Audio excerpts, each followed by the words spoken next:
Superman Endless Winter Special Issue 1, Andy Lanning and Ron Mars again writing.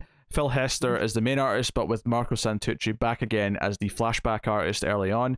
It's nice that there's a consistency there for the flashback stuff, actually. So it kind of ties it together nicely. So obviously it's Superman's perspective. But to start with the flashback, though, since that's what we're dealing with here. And we get the origin of the Frost King here. Yeah, so he was in Greenland, in the Arctic Circle, obviously, and he was with a clan, a town, and he was a father, and his son was attacked by a polar bear, and basically he discovered in this long winter, which they had like was it the Fimble winter they called it? Fimble winter, which is like it's in Norse mythology, it's the time right before Ragnarok. Yeah, it's like a 3-year winter, they say. Which I should know that because in God of War, the video game, they talk about a winter that lasts 3 summers before Ragnarok, and the second game is God of War Ragnarok, which is coming next year, presumably. So so that means Kratos is going to be taking on the gods then, huh? He's the... Well, mate, I'll just say, I'll give you a spoiler warning for the first God of War game here, everyone. I want to tease Matt. The post-credits scene has Thor in it. Yeah.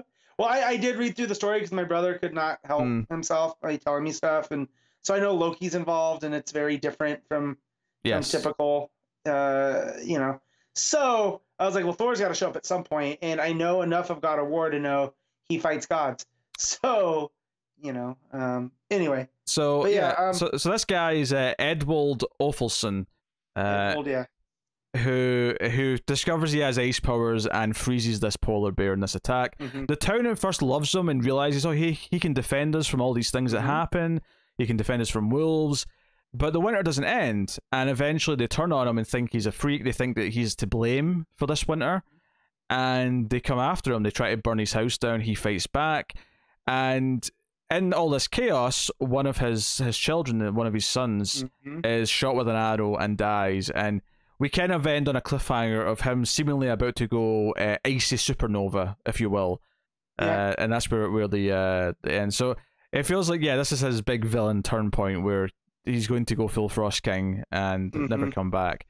So, but again, it just keeps it teasing. Yeah, I love the Viking designs here because you can tell, like, from our first look of the Frost King, you could tell this is him, right? So I do like that he eventually goes with a much more scary look, as he goes. And how does it say how long before the Justice League gets involved? 10th century, so this is around the same time. Sure. So whatever he does after this is what leads to the flashback we saw in the last issue, or even the first issue where they have to go get, Black Adam. Yeah, the VGL. Sorry, the VGL. Viking Justice League. The VGL, yes. Or Justice League Viking, really. JLV. JLV. That's easy to say. Yeah. Yeah. So for some reason, a J in the middle of an acronym is really hard to say without saying a G instead. Yeah. Right. But yeah. And then we get to the Phil Hester art, which I personally love.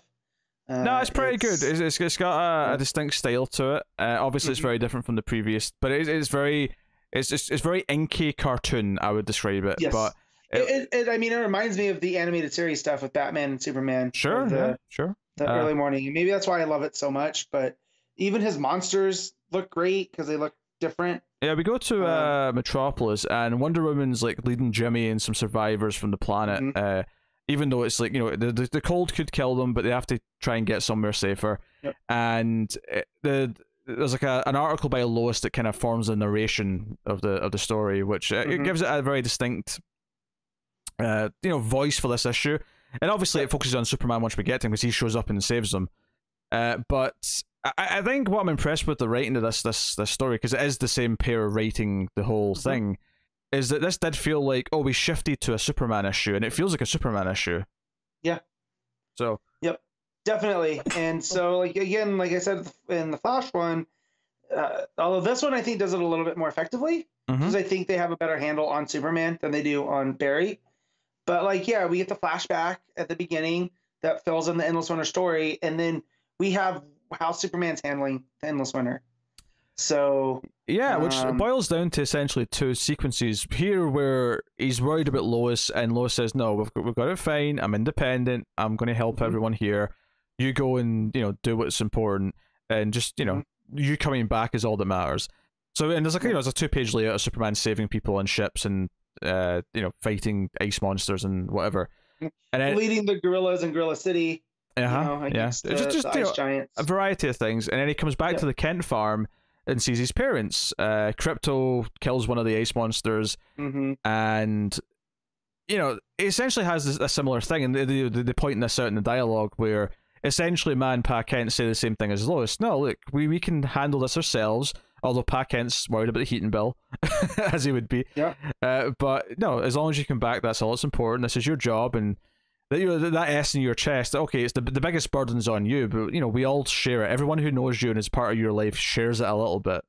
And he's like, oh yeah, thanks for reminding me of that. And he has some cookies, and it's a very traditional Superman goes to his parents for some moral support. Well, and I just thought that they're like, son, you got to focus on the people that can't help themselves.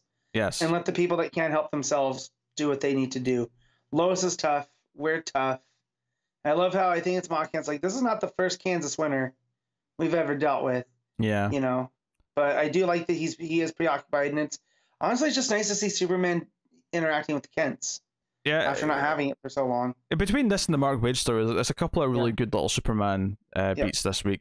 But this issue does have a couple of pages at the end. It kind of, again, it's like an epilogue to it where it is teasing some of the other stuff, which is going back to the Stag's son, the evil Stag's son, who's the one who raised all this, and he's making his employees work even though they're in an ice age because he's a prick. Yeah. And in Gotham, I also like that shot of the bat signal just constantly on because it's endless winter. Yeah, of course. Things are bad. But the cliffhanger here, the tease, and so unlike the Flash issue, this does actually have a cliffhanger. So, and again, maybe this is designed because they knew they were coming out in the same week. So this is this is the second one. So this is the one that has to have the cliffhanger for next week. But the big chunk of ice they've got from where the fortress was is there's 3 life forms trapped in the ice that are alive. They've got heat signatures. So it's like, who are these ice forms? I mean, my guess would be this Viking Justice League or some of them anyway. But I mean, I don't know for sure. Oh no, it's the family. There's 3 left. Oh, you think it's the mother, the daughter, and the son? I think it's the mother. Yeah. I think the reason why I was thinking some of the Viking Justice League is just because of the sizes of them, but you may be right. I mean, who else could it be? I mean, Viking Prince is a human. True. Right. Yeah, Hippolyta. Hippolyta and Black Adam are accounted for, so yeah, it would just be the Swamp Thing. Yeah, you're right. There's not enough of them. Yeah, so I'm just not to shoot your theory down. I immediately thought, well, there's 3 family members left. We saw one tragically die. Yeah, it could be. Yeah, it could be the family. So, if it's or not, that could just be the Swerve, and who knows? Yeah, it's either the family or it's something new that's going to introduce a whole new element to this. Yeah. So, but yeah, it's a lot of fun. I like events that are fun too. And this one so far is fun. And and this Stag son, his whole thing is that he just wants to use the Kryptonian tech embedded in the crystals to take over the world. It's very old school Lex Luthor in a lot of ways. It is. He wants to reshape the world. He wants to new beachfront property. Yeah. So Lextopia. Yeah. So no, I dug this. I enjoyed this more than the Flash issue, but that's not to downplay that one because I think that was also had a lot of good qualities. But this one is a really nice sort of slice of life Superman moment. Everything with him and Lois, and then with the Kents, all of it feels like it's just really in character. Feels like a sweet sort of. Now, I mean, you could debate that the only really important parts of this issue to drive the story forward is the flashback and then the 2 pages at the end. And I think there's some truth in that. You could have condensed that Flash issue and the Superman issue into one just endless winter issue 2 if you really wanted to. But I think, given that we're getting these so quickly, there is something nice about these perspectives that we're getting to sort of sell the world and the how devastating it is to the world that this is going on. Because what the Flash and Superman perspectives give us is just how dire it is for the population, and just the fact that everyone is dealing with this winter, and Lois is out there in her gloves and her hat, and she's trying to escort survivors through the snow. It's given us the impact on everyone. So yeah, no, I think it is valid, even though you could, in theory, cut that out and just condense this down to less issues if you wanted to. But I do I do like that, especially in the Superman issue, because of course he's going to try to go and help as many people as he can, and to get a double dose of that in the Metal tie-in, you know, the Mark Waid story, and then here, and it just again, of course, that's what Superman would do in these big moments. Yeah, it's constant. That makes sense. And I like the art more in this issue for sure, as we mentioned. Yes, I think it's really pretty. Hester. Yeah. Maybe a name I'll have to try and remember, because I did quite appreciate this. I think it's just especially I think suited for Superman in a lot of ways. I think just slightly cartoony proportions, but not too cartoony, just a little bit. It's just a little bit cartoony. Very, very square jawed. Yeah. You know. Yeah.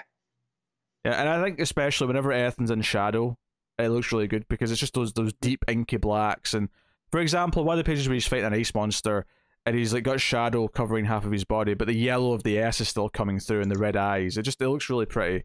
Really simple stuff. So, in a good way, I mean. So, not overly complex, not a bunch of scratchy lines, very clean, very neat. Dig it. All right, what are you giving? I was gonna say that's the type of art I expect in Superman, right? Is the clean, you know, scratchy kind of give to the street level Batman-y stuff. But I'm gonna give this an 8.5.